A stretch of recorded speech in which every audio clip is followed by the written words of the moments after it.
बागे हरम पर खाजा करो जाए बागे हरम गरीबों फकीरों की गरीबों फकीरों की नहीं कोई गम खाजा करो जाए बागे हरम खाजा करो जाए बागे सुहाना खाजा करो जाए बागे सुहाना अजब खुशनुमा रे शाहे शहाना भरते तेरे झोली भरते तेरी झोली हर सुबह शाम खाजा करो जाए बागे हरम सनत दिया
صراط الذين أنعمت عليهم غير المغضوب عليهم ولا الضالين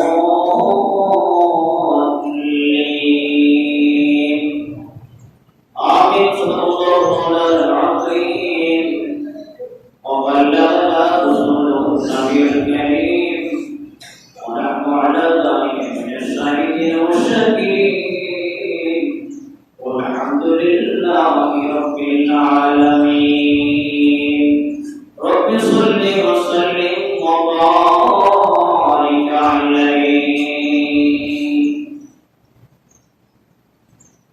محترم معزز साथियों नाम रोनिमानी रहमतुल्लाह अस्सलाम वालेकुम व रहमतुल्लाहि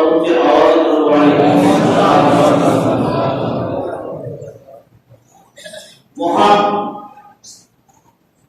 जातिर बाकी दरबार शुक्रिया আল্লাহ সুবহানাহু আমাদেরকে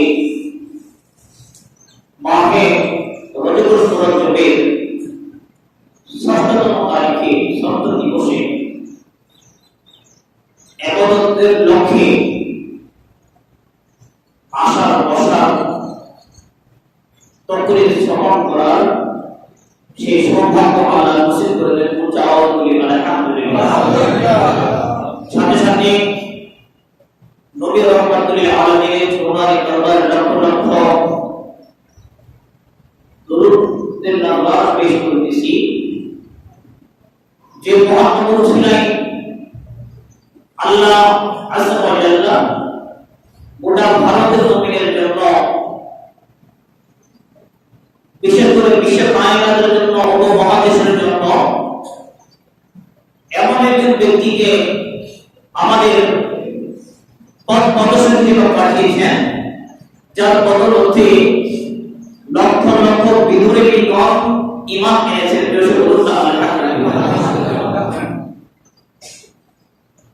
আজ মাহে রজব মুআজ্জমের ৬তম তারিখ।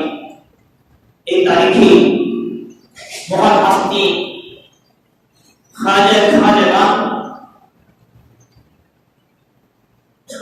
মুহাম্মদ চিশতি সানজারি সুন্নাহ আজমিরি রহমাতুল্লাহ আলাইহির কথা শুনি বিশ্বের বিভিন্ন জায়গায়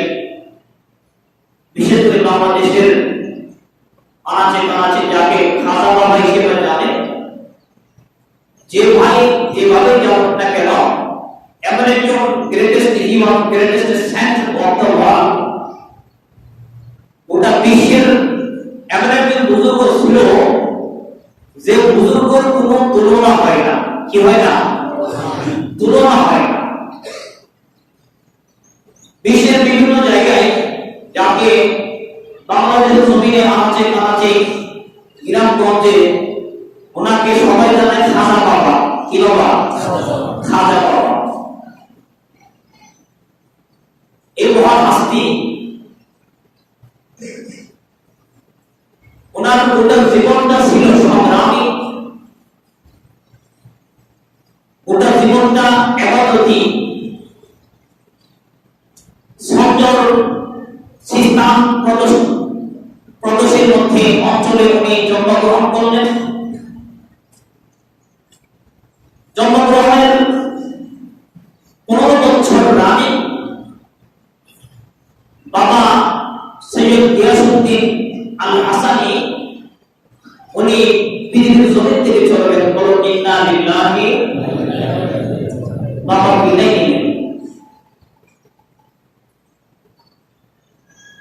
এরপর বাবার উত্তরাধিকারী কি সম্পদ পেয়ে গেলেন। বর্তমান যুগে ধনী হওয়ার জন্য যতটুকু দরকার ততটুকু সম্পদ বাবার বদৌলতে খাজা আজমিরি পেয়ে গেলেন। আলহামদুলিল্লাহ। ধনী হওয়ার জন্য এর চেয়ে সম্পদের প্রয়োজন হয় না। যাই হোক না কেন আমার বন্ধুরা, একদিন ওনার বাগানে এক বুজুর্গ এসে হাজির হলেন। নাম হচ্ছে খাজা ইব্রাহিম। খাজা, ওনার আঙ্গুরের বাগান। কিসের বাগান? আঙ্গুরের বাগান। এই বুজুর্গ হাজির হলেন। আর খাজা আজমিরি রহমাতুল্লাহ আলাইহি এই বুজুর্গ ব্যক্তিকে কিছু আঙ্গুর, টাটকা আঙ্গুর, তাজা তরতাজা আঙ্গুর সুন্দর করে পরিষ্কার করে এই হাস্তি এই বুজুর্গের দরবারে পেশ করলেন, ওনাকে দিলেন। উনি আল্লাহর নামে খাচ্ছিলেন। খাবার যখন শেষ হয়ে গেল, আউলিয়া কেরাম এমন কোনো ব্যক্তি যারা কখনো কাউকে খালি হাতে ফিরায়, যেহেতু গিভেন টেক, উনি বুজুর্গকে দিলেন আঙ্গুর। কি দিলেন? বুজুর্গ বললেন আমার আমারও কিছু দেওয়ার আছে, আমি তোমাকে ফিরাবো না।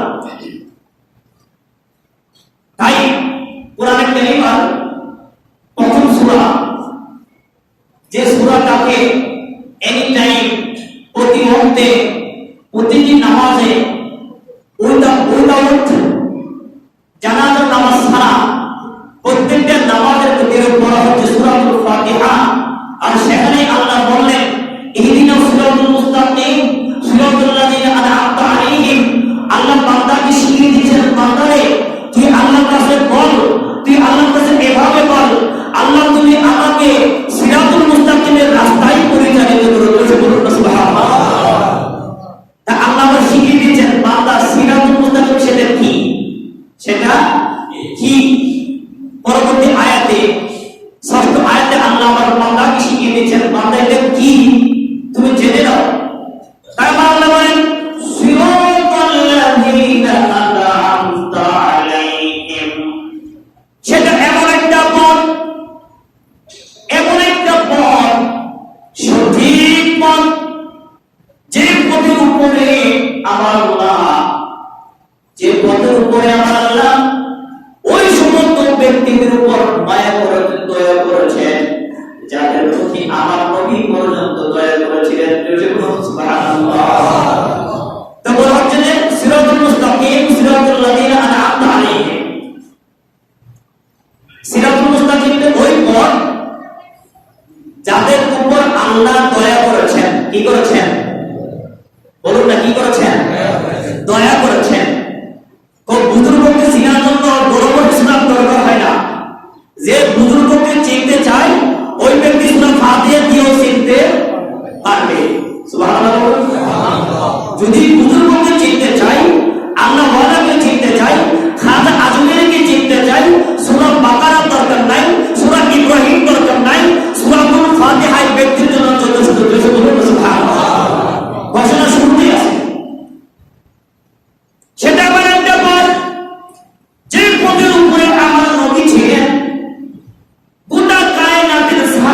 ছিলেন আর রেওয়ায়াত ছিলেন গোটা কায়নাতের সকল আউলিয়া কেরাম ছিলেন। শুধু তাই নয়, তাবিঈন ছিলেন, তাবিঈন ছিলেন।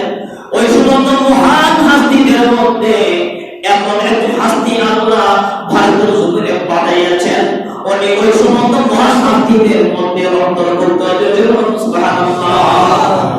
এই মহান হাস্তি বলা হচ্ছে ওই সমস্ত ব্যক্তিদের পথ চালাইও আল্লাহ যাদের উপর তোমার দয়া আছে। ওই মহান হাস্তিদের মধ্যে সর্বশ্রেষ্ঠ একজন মহান হাস্তি হচ্ছেন হযরত খাজা মুঈনুদ্দিন চিশতি রাহমাতুল্লাহ আলাইহি। ওনার ওফাত দিবস বিশেষ করে চট্টগ্রামের ময়দানে এমন কোন জায়গা নাই আমার মনে হচ্ছে না যেখানে হুজুরের ফাতিহা হচ্ছে না। সুবহানাল্লাহ। প্রায় জায়গায় খাজা বাবার ফাতিহা শরীফ হচ্ছে। এই মহান হাস্তি দেখুন, যখন খাজা ইব্রাহিমকে আঙ্গুর দিলেন, আঙ্গুর দেওয়ার পর উনি খাজা ইব্রাহিম ওনার একটা থলে ছিল, ওই থলে থেকে কিছু বের করে খাজা আজমিরিকে ওনার জবানে ঢুকাইয়ে দিলেন। জোরে বলুন সুবহানাল্লাহ।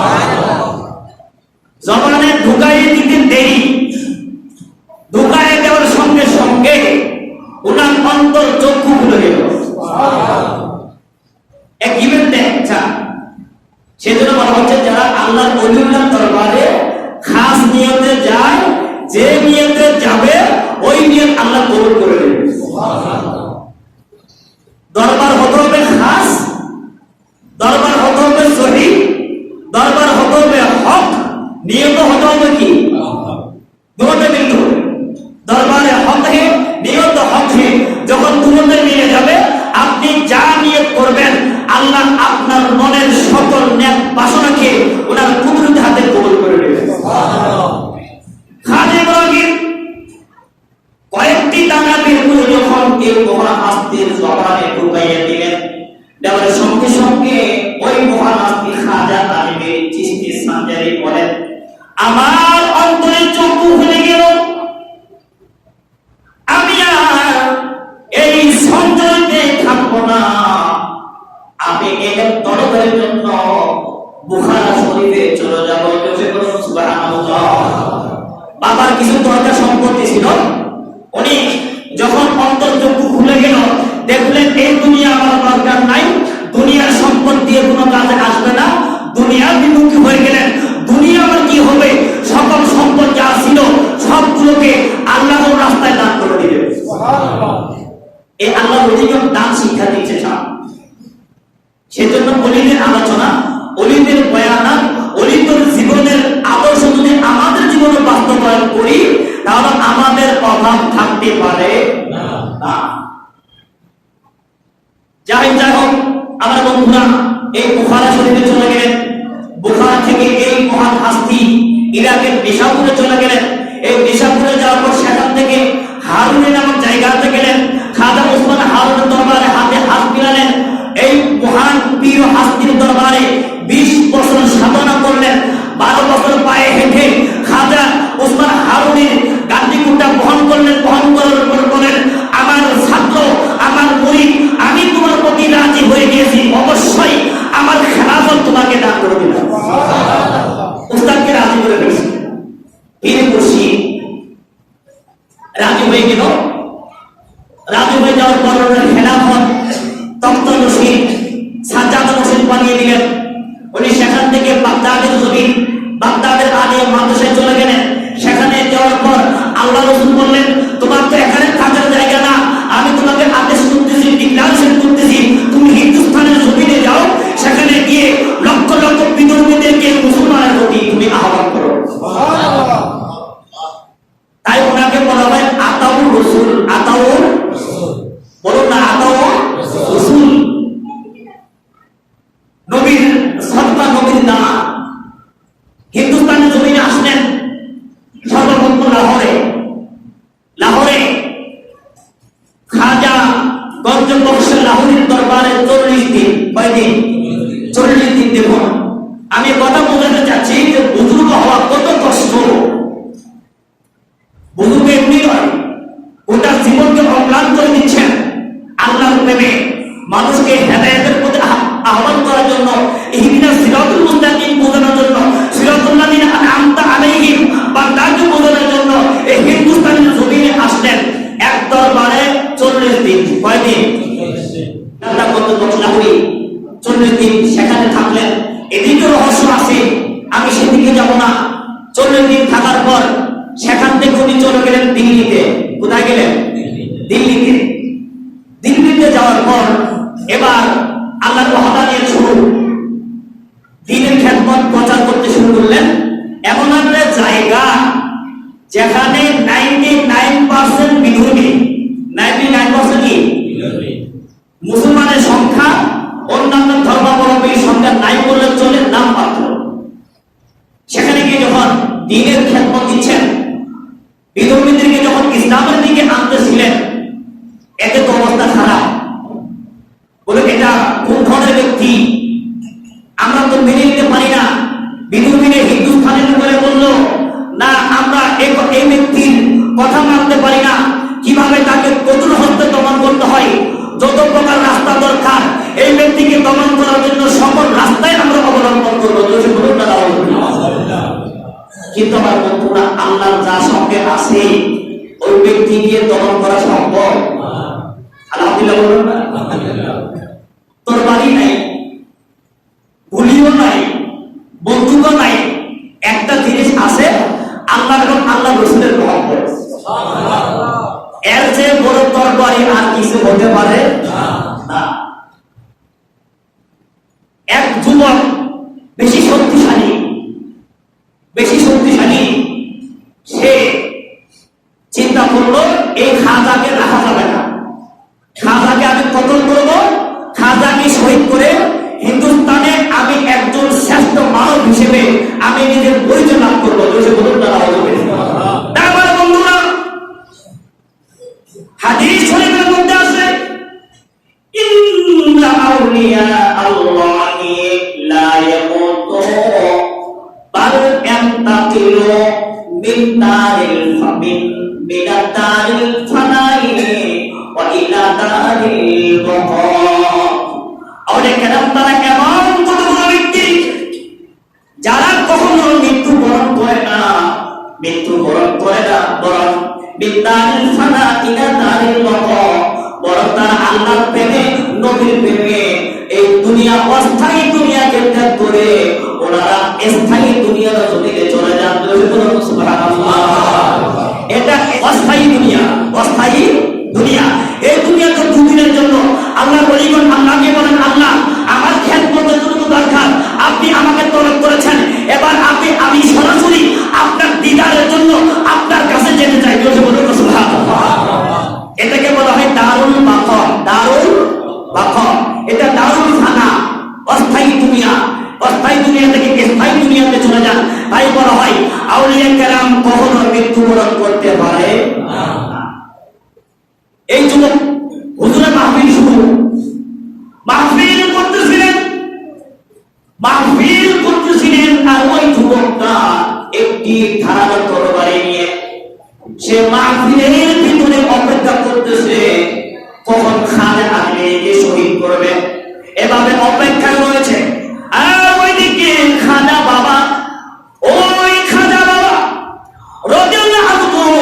উনি মাহফিল করতে করতে এক পর্যায়ে বললেন, ওগো শক্তিশালী যুবক, তুমি ধারালো তরবারি নিয়ে কেন লুকিয়ে আসো? তুমি আমাকে কেন শহীদ করতেছো না? অপেক্ষা করে আপনি আমাকে তুমি শহীদ করে ফেলো। সুবহানাল্লাহ। যুবকের অবস্থা খারাপ। কি মাহফিলে শোনে, আবার আমার খবরও জানে। আলহামদুলিল্লাহ বলবেন না? এজন্য আল্লাহর ওলিউল্লাহ এমন কতগুলো ব্যক্তি যারা ডানে বামে, সামনে পিছনে, আরশ, কুরসি, লৌহ কলম, লাউহে মাহফুজ পর্যন্ত ওনারা 1 মিনিটে 1 সেকেন্ডে দেখতে পারেন। ওনারা তো ওলি। তাই মনে হচ্ছে যে দরবারের ওলি কিছু দিতে পারে না, সেটা কখনো হক দরবার হতে পারে না।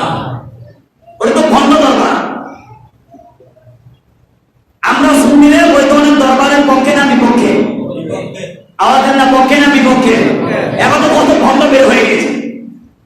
তাই আমার বন্ধুরা, এই কথা বলার পর ওই যুবকের ভিতরে টকবক টকবক শুরু হয়ে গেল, ভীতি সংবাদ হয়ে গেল। ওই যুবক টেনশন করে গেল, এই কেমন ব্যক্তি একদিকে মাহফিল চলে, আরেকদিকে আমার হাতে ধারণা তরবারি, সে কিভাবে বলতে পারে? সে কান্নায় চলে গেল। সে কান্না করতে করতে হুজুরের কদমে চলে গেল। হুজুরকে বললেন, হুজুর আমি মাফ চাই, ক্ষমা চাই, আপনি আমাকে আপনার গোলাম বানাইয়া দেন।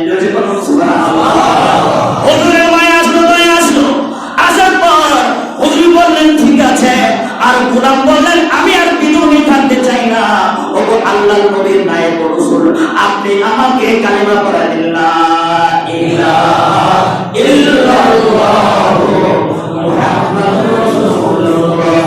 তাশার বলেন, খাজা করো জাহে বাগে হারাম, পর খাজা করো জাহে বাগে হারাম, গরিব ফকিরোं की, गरीबों फकीरों की नहीं कोई गम, खाजा करो जाहे बागे हरम, खाजा करो जाहे बागे सुहाना, खाजा करो जाहे बागे सुहाना, अजब खुशनुमा रे शाहे शहाना, भर देते हैं झोली, भर देते हैं झोली, हर सुबह शाम, खाजा करो जाहे बागे हरम, सनत दिया सलाम दिया हबीबल्लाह। আমার বুজুর্গ মহব্বতের প্রিয় বন্ধুরা, আল্লাহর ওলি এত দামি কেন? তাই হাদিস শরীফ আছে, কুলুবুল ইনসানি বাইতুর রহমান, সাধারণ মানুষ আর ওলিদের মধ্যে ব্যস্ত আছে। তো কেমন করে? সাধারণ মানুষের অন্তর আল্লাহর ঘর, আল্লাহর ঘর, খেয়াল করিয়ে। আর কুলুবুল মুমিনিন আর সুন্নাহ, আর যারা আল্লাহর ওলি ওনাদের কলমটা হচ্ছে আল্লাহর আরশ। জোরে বলুন সুবহানাল্লাহ। আরেকটি হাদিস শরীফ আছে, কুলুবুল মুমিনিনা বিআকুল্লাহ, আল্লাহর ওলিদের অন্তর হচ্ছে আল্লাহ দেখার আয়না, খোদা দেখার আয়না। তো কেন? এই খাজা আজমিরি রাদিয়াল্লাহু আনহু, ওনার জীবনী পাওয়া যায়। ওনার একটা স্বভাব ছিল প্রতি বছর হজ করা। কি করা? হজ করা। এভাবে চলতেছিল আমার বন্ধুরা। উনি যখন কামালিয়াতের দরবারে গেলেন, পরিপূর্ণ দরজা লাভ করলেন। লাভ করার পর দেখা যায় যারা বাগদাদের, যারা ইন্ডিয়ার জমিন থেকে, বিশ্বের বিভিন্ন জমিন থেকে যখনই তাওয়াফ করতে যেতেন, তখনই খাজা আজমিরিকে কাবা শরীফে উপস্থিত পেতেন।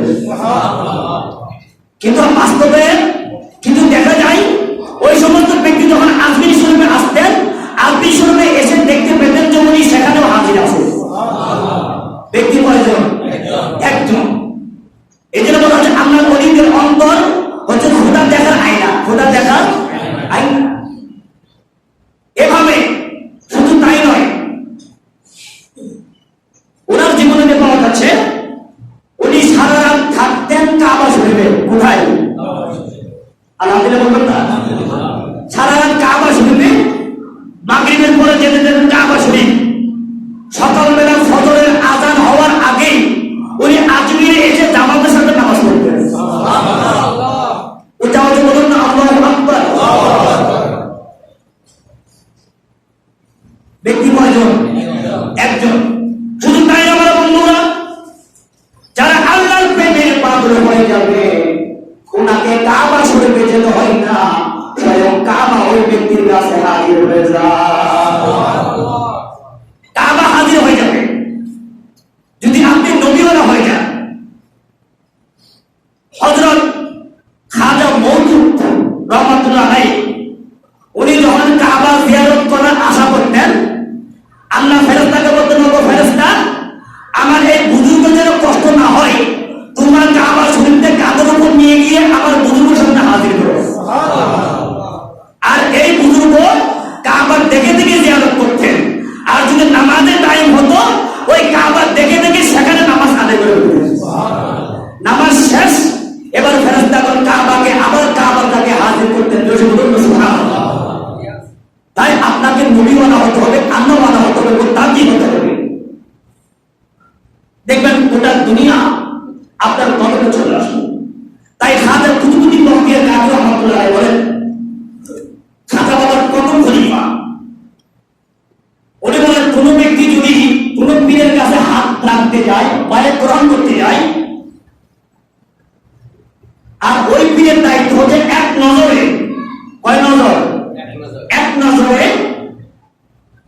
কি দুটোটাই প্রশ্ন।